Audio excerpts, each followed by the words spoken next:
Good morning, everyone, and welcome to the Marin Economic Briefing. My name is Mike Blakely, and I am the CEO of the Marin Economic Forum. We are a 501c3 nonprofit organization providing research and advisory on the Marin and Bay Area regional economy. Welcome to this morning's briefing, August 29th. For some of us with children, it is the end of summer. For others, everyone's back to a normal rhythm. And looking as usual at all of the various things out there affecting our economy. This morning, we are going to cover several of the key indicators at the national, state, and local level, really with an intent to help you all understand how we see things in the economy and what that means going forward. Ever since the pandemic hit, it has been a big question of uncertainty. Every time we do these briefings, there's an issue that we're focused on that is uncertain, that is making decision-making for public officials or our Marin residents more difficult every day. So we're hopeful that these briefings are bringing you the kind of data and analysis that makes it a little bit easier to understand how to run your day-to-day, whether you're a business owner or working in the corporate sector or a public official here in Marin County. So we want to thank you for joining us today and spending the morning with us. We've got some great data to present. Joining me, as always, is MEF's Chief Economist, Dr. Rob Eiler. Rob's going to go through the data, and as usual, I'll be coming in at the end to sort of wrap it up and to let everybody know where MEF is seeing the priority issues these days. As usual, this is being recorded, and the slide deck that we present will be emailed to all of you. We encourage you to share that with your friends and join us in future events by going to our website and subscribing to our communications. So good morning, Rob. We're all ready to hear what's going on. We know the Fed's been busy. Last week, there was a big meeting in Jackson Hole. We're still talking about inflation, all kinds of things. So why don't you kick us off and let us know what's happening? Thanks, Mike, and thanks everybody for making the time today. So as Mike said, there was a lot of discussion at Jackson Hole and in sort of the bookends around what the Federal Reserve may or may not be doing. I'll try to provide some framing around that and then what that might mean for the state and for Marin County. And then we'll also talk about some of the data around Marin County and some of the things that we're watching on a regular basis at Marin Economic Forum. So first thing I want to do is I normally start with a look at the labor market because it's in the labor market that's keeping us from having a declared recession. Job growth continues on a month-to-month basis, which means it's continuing on a rolling sort of 6-month moving average basis, which is how economists really think about the trend analysis in labor markets. This is what the Great Recession looked like. If I make the total number of people working in November 2007 equal to 100, that's when the labor market started to slide into the Great Recession, and it took about 78 months to get back. This is why we call it the Great Recession. And this is what's happened during the pandemic and then its aftermath. So if we start January 2020 and the total number of people working in the United States and make that number equal to 100, we see the sharp cut and then this slow evolution back to the red dotted line where we were right before the pandemic, again, using January 2020 as our pre-recession benchmark. We're now 2.8% more workers in the United States than we were in January 2020 after seasonal adjustments. So we are in what an economist would call expansion mode. And as long as that black line continues to rise, we will not have a declared recession in the United States because one of the key factors in the declaration of a recession at the national level is what's happening in the labor market. And labor market growth suggests that there's still a sort of, if you want to put it this way, foundational tailwinds in the macro economy, even with some headwinds that are allowing jobs to continue to grow. So these data right here are really the reason we have not had a declared recession yet, regardless of all the headwinds. Now, one of the things the Federal Reserve has been doing has been raising rates and hit it again last time they met with the idea that they still have to try to get this number down. So this number is what we call core personal consumption expenditures prices, or if I take everything you buy on a monthly basis at home, put it in a shopping cart, but then pull out food and energy goods and services, we call that shopping cart your core purchases, and the price of that shopping cart, looking back 1 year to today, what's the percentage change in that? Well, in June, it was 4.1%. But notice how that blue solid line, which is tracking those data on a monthly basis, looking back 12 months from 2007 forward, how we had this sharp incline after about April, May 2021, And then we've been on this descending path ever since the Federal Reserve became relatively aggressive with interest rates. We saw a real quick dip in this in June. So the idea at the end of the day is the Federal Reserve is trying to get that blue solid line through those red dotted lines, where they believe if they're doing their job right and the economy works as forecasted, we will have that solid blue line go through the red dotted line and red dots, I'm sorry, and start moving toward that blue dotted line, which is in essence where the Federal Reserve wants these data to be in sort of a trend basis. They wanted to kind of wobble around that blue dotted line. Now, what we need to watch is whether or not that momentum continues. So we want to, well, let me put it to you this way. One of the things the Federal Reserve is going to be thinking about is if they're unable to better control that blue solid line, they're going to be thinking, wow, have we really done the job with the increase in interest rates we've had since March 2022? And do we need to put even a little bit more pressure on it?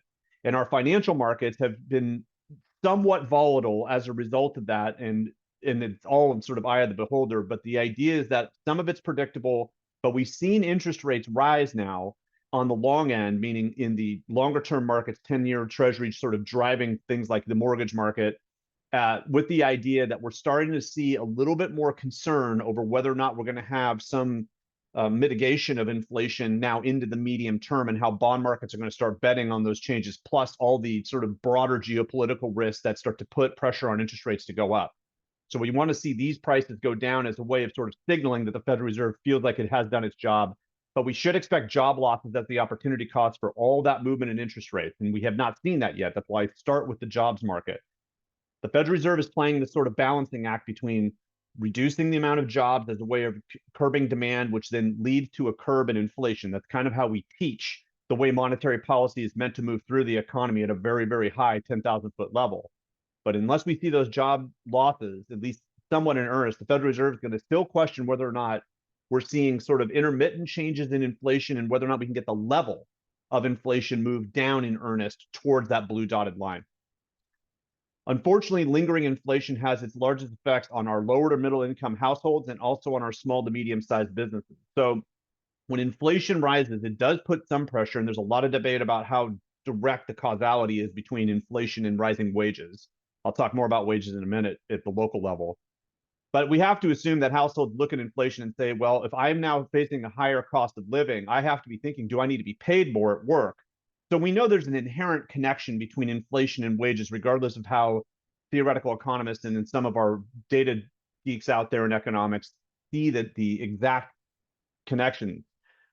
But when wages creep up even a little bit, it starts to put a permanent change in our small and medium-sized businesses' cost of doing business. And those are not going to walk away. And if you're a labor-heavy, small or medium-sized business, the wage increase we've seen over the last few years is going to put a pinch on you into the long term. So we're going to watch very closely to see if we start losing more small to medium-sized businesses in Marin County, and what we can and cannot really do about that change, and how much of it is macroeconomic driven. So those are things to watch as well. And we should not expect the Fed to lower rates until we see those job losses begin, or that index starts to move through those red dots. And if you stick with us over the next few months, we will show the evolution of these data and talk about where the Federal Reserve is in terms of those decisions. Now, the latest forecast from the Federal Reserve Survey of Professional Forecasters, every quarter the Philadelphia Federal Reserve surveys 40 forecasters and asks them what's their sort of median forecast, if you will, given the error band around that forecast for specific variables in the macroeconomy. And so I pick out 3 of those that I think are the most germane to sort of providing a context at the macro level. The first one is real GDP growth. So the shaded column, which is the new column, these data are from August. They just came out about 2-3 weeks ago.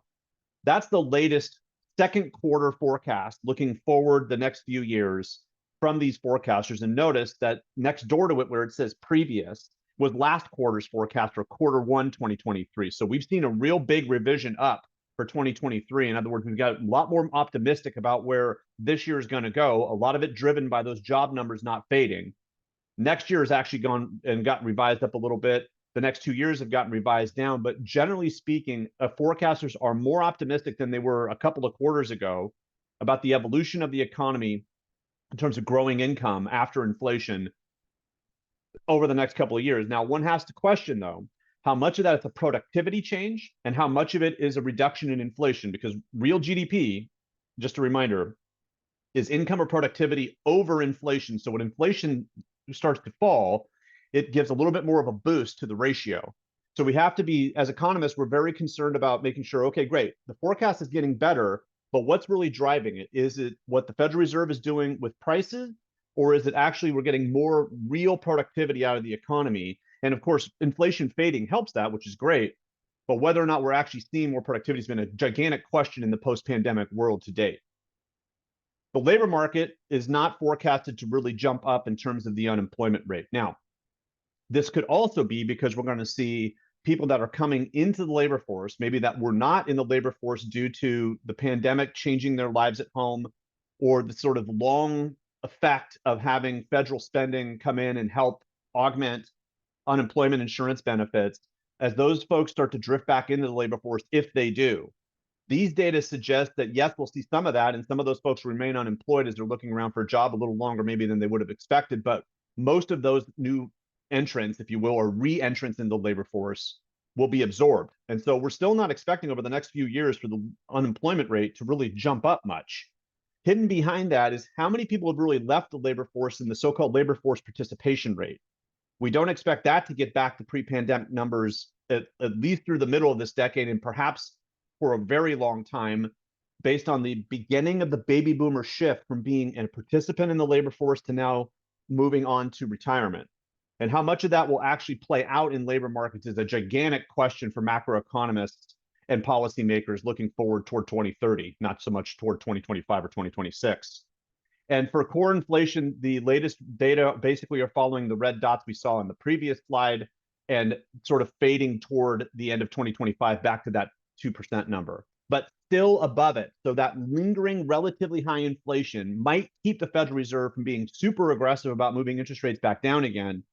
But short of a real calamity in the macroeconomy, we should not expect rates to move down in earnest for at least the next couple of years. And if they do fade, it'll be a very slow move down the stairwell. Okay, so what's that all mean?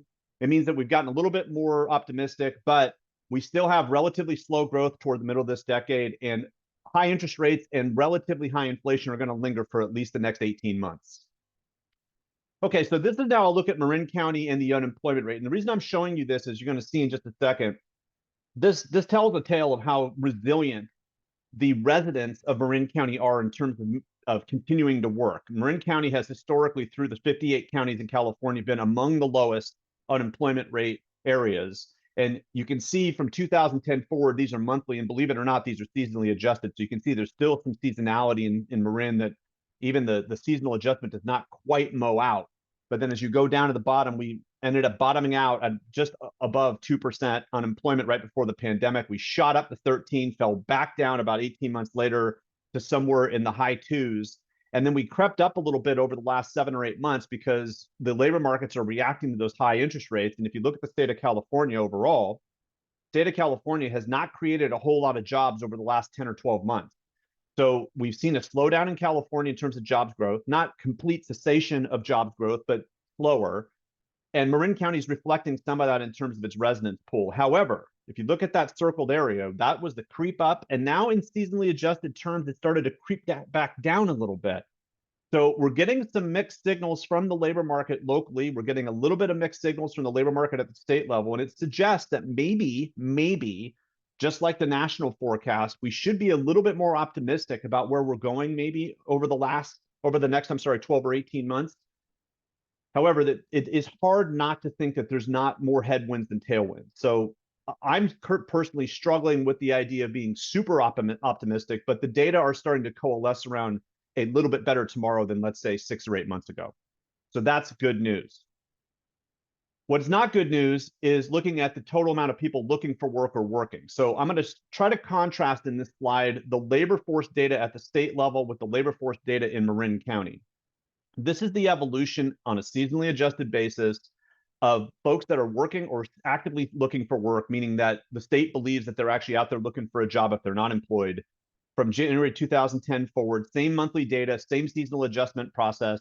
And you can see that we still don't have, if you look at the far right-hand side using the left-hand axis for California, we still don't have the total number of people who are working or actively seeking work that are residents of California than we had right before the pandemic shock, which is the peak you see there on that graph. We've been creeping up on it, but notice that little curl at the end. Now, if you look at Marin County has not only a much more choppy movement, even with the seasonal adjustments, but has been much more flat in its movement. So we've seen jobs come back in terms of people working in Marin County. The residents of Marin County are working, but the slow comeback of the labor force suggests that one of the reasons why the unemployment rate might be so low is not so much that residents are working at a faster pace, but that there's just fewer workers out there to be unemployed. So we have to watch that, and always got to remember unemployment's a ratio and not its own number per se, like the number of people employed. But that curl down of the labor force is also concerning in the sense that it was creeping up and kind of, getting back to some middle ground, not even close to the pre-pandemic level, which is the same idea now using the right-hand axis that we saw with California, but that curl's a little bit problematic. So that's, in a sense, sort of that growth gap. Obviously, the scale of the numbers is totally different, but the difference is that California has sort of had this, not necessarily monotonic, but has been creeping up in trend ever since probably about the end of 2020, somewhere in early 2021. Marin County started to creep up and has flattened out a little bit. So that's suggestive that we're struggling to get people in Marin County who are available for work, and our businesses are going to still struggle then to look regionally for workers. If we look at the employment level of certain industries, so now we're shifting away from the residents of Marin County to the folks that work at employers in Marin County. This is the original pandemic shock across all the industries in Marin County. And if you have come to previous seminars that we've done here at Marin Economic Forum, we've talked about this slide as sort of, this is a very, very rare shock anywhere in an economy, but this is a generalized result of what we did during the pandemic. By the end of 2022, we started to see some recovery in specific industries and some expansion. And by the end of July this year, after seasonal adjustments, we actually have this situation here. So we have still some industries that have not quite gotten back to where they were pre-pandemic. Part of that's because we've seen a sag in hiring across certain areas and some change in the number of people hired in certain industries, specifically in manufacturing, wholesale manufacturing being relatively dominated by life sciences. And that could simply mean that there's been a shift at our local life sciences businesses to other locations in the Bay Area. But leisure and hospitality, if you look at the far right-hand side, has really had a jump over the last 12 months. So our restaurants, our hotels, our event centers reopening, all that has led to an increase in hiring that's actually grown way above where we were right before the pandemic. And construction continues to be a really hot labor market for Marin County. If you try to find a contractor, it remains pretty tough to find somebody to get on a schedule. So these data are much better than they were even 3 or 6 months ago for Marin County, and we're hoping that these negative industries start to creep up toward that red dotted line. But some of this sort of lingering negative lingering negative numbers are also suggestive of those labor force problems. The labor force problems in Marin County are not unique to Marin County. They are regional, and this is why if you're an employer, you're struggling still to find workers. Wages have gone up, but I'm going to try to show you this as a contrast in terms of looking regionally at some of the other counties. So I have Napa and Sonoma and San Francisco counties here along with the statewide average. The wage data for 2023 just came out a couple of weeks ago. And so I did two things. One, I showed you these sort of regional comparisons, or I'm about to, but then I also deflated the wages because an economist doesn't think about what people are currently being paid. They think about what the purchasing power of that wage is. So this is the 2019 median wage level across all wage-driven jobs in Marin County, Napa, Sonoma, San Francisco County, and the statewide average in 2023 dollars. So I'm looking at the current dollars as sort of the standard, and then inflating or deflating the numbers as needed. 2022 purchasing power of wages crept up a little bit after inflation adjustments. And in 2023 for Marin County, they did also. But notice in Napa and Sonoma County, the gray bars are lower levels than the orange, meaning that while wages did go up in nominal terms, in real terms, they fell in Napa and Sonoma County because the wages were not rising fast enough against inflation. In Marin County, they did give a little bit more relief. In San Francisco, it faded a little bit. And in California, it went up by 3 cents on a purchasing power basis. So Marin County wages are rising for workers and giving them some relief against inflation. But that, like I said off the top, one of the things we got to watch is how is that pressuring our small and medium-sized businesses? And there's always a trade-off. But it's good news that for Marin County's workers, we are seeing a little bit more relief, again, thinking about those opportunity costs. Here's the housing forecast. So one of the other sort of optimistic bright lights out there that's turned a tailwind into a headwind is that we expected a little bit more problem, or a little bit of, more problems in the housing market than we've actually seen. We had about 12 months worth of housing price declines. We are now forecasting across California, and you can see Marin County is about 2.6% over the next year, a little bit more optimistic look at home prices. Main driver of this is that we still have low inventory levels. It's not like demand is exploding, but demand is sort of staying stable at the same time that supply is just creeping on the market. So if that's happening and demand is just barely exceeding supply, we're going to get a little bit positive price pressure in the housing market. And that's kind of what these data reflect, is the small change in demand against supply, rather than what we've seen the last 12 months, which is supply slightly larger than demand. But you can see Humboldt and Mendocino on the far right-hand side are still negative, and there's still some trouble on the coastline. And the recent fires, unfortunately, based on the lightning strikes and that weird storm, may push more people out of the North Coast area. We will see how that goes. But if you look at the names just to the left of Humboldt and Mendocino, most of those are dominated by Bay Area counties. So we don't expect a lot of positive growth, but we are expecting positive versus negative, which is good for housing markets. But don't expect an explosion back to double-digit growth over the next 12 months anytime soon. So what are the takeaways? We still have no recession. There's an enormous amount of debate. Like Mike said, we had the Jackson Hole Conference, which financial markets and everybody seems to look at if they're worried about their portfolios. Now we've had sort of this, the black box speak sort of slowly coming out of the Federal Reserve. We should expect that to continue. The key, folks, is watching those inflation data and using that as a gauge, because the Federal Reserve is still very fixated on getting that blue solid line back down to the blue dotted line in the slide I showed you on number 2. That's the one that is going to drive decision-making at the Federal Reserve. For Marin County, there's more labor market pressure coming. That labor force not coming back is going to continue to give employers some struggles in finding workers. Marin County still has as niche the life sciences businesses, and I think there's some opportunity still in tourism and tech as time rolls on, and Marin County has to focus on that in terms of its economic development, and MEF is at the forefront of trying to drive those outcomes for the county. And just as a reminder, we have elections coming around the corner. If you're watching all the zaniness, my house has turned into an MSNBC West, where it seems like the TV's on 24 hours a day, and that's the main conversation topic, or the politics around what's coming in the election. That's going to become a business owner and business decision maker thought as we creep forward, and how likely taxes are going to rise. What's that mean for more spending on the federal side or not? All those decisions are coming in terms of 2024 and looking forward. So with those elections just around the corner, we're probably in for more chaos than less as we creep toward November next year. So with that, Mike, I'll hand it back to you. Thank you so much again, folks, for coming today. Rob, thanks so much. That is a ton of data that you just presented. I was feverishly writing notes. It's a good time to remind our audience that this recording of this and that slide deck will be sent around afterwards, so you can have that data more permanently. Let's go to an audience question before I pose some questions to you, Rob. And this one is about AI. And there's a question of what impact, if any, you might see that AI or automation has in jobs in Marin County. It's a great question. Thank you, Cynthia, for that question. It is a huge topic for people because it's really in our face right now.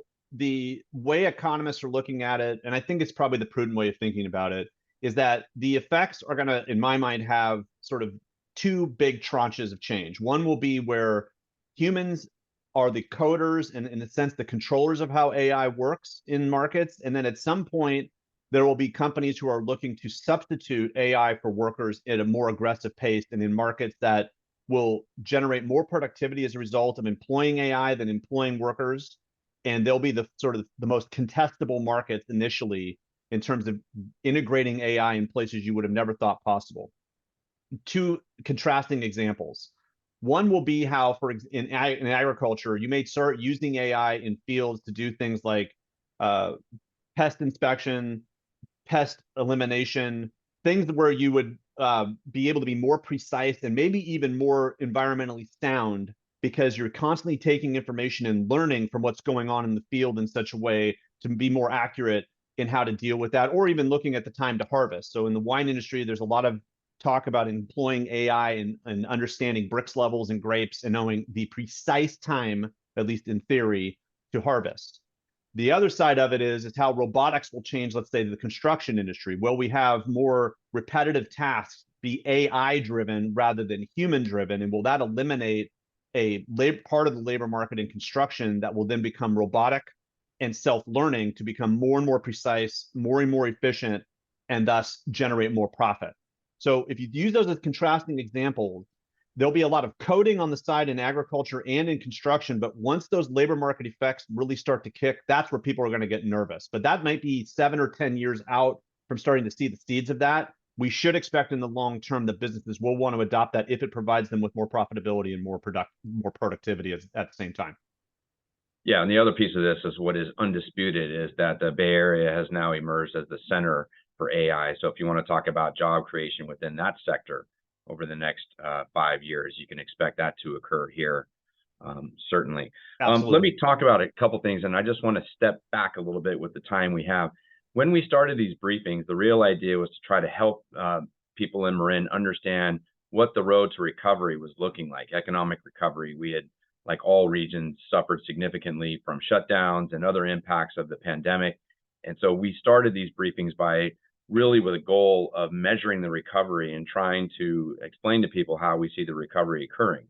And while we're not quite ready to say that we have fully recovered, obviously the labor market has not, but there are a couple of data points that I'd also like to share just to give you a sense of where we are, because we are actually, from an economic perspective, have recovered significantly better than our regional peers.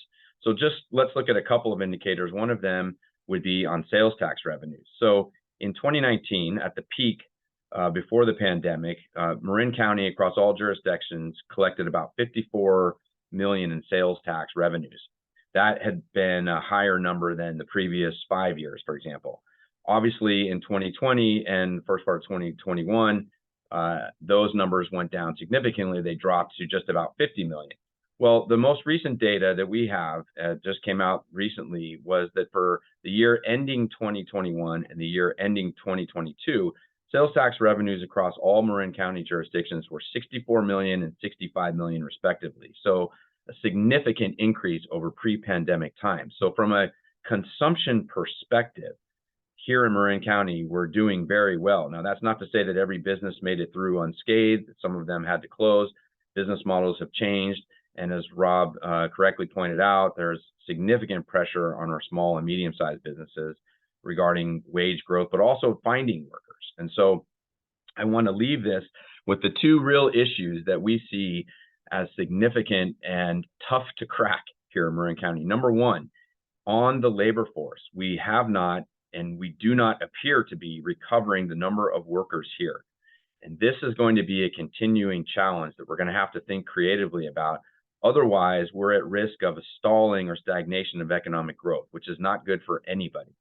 The second issue, Rob pointed out that we have this niche in sectors like tourism, life sciences, emerging in tech a little bit better, a little bit stronger than pre-pandemic.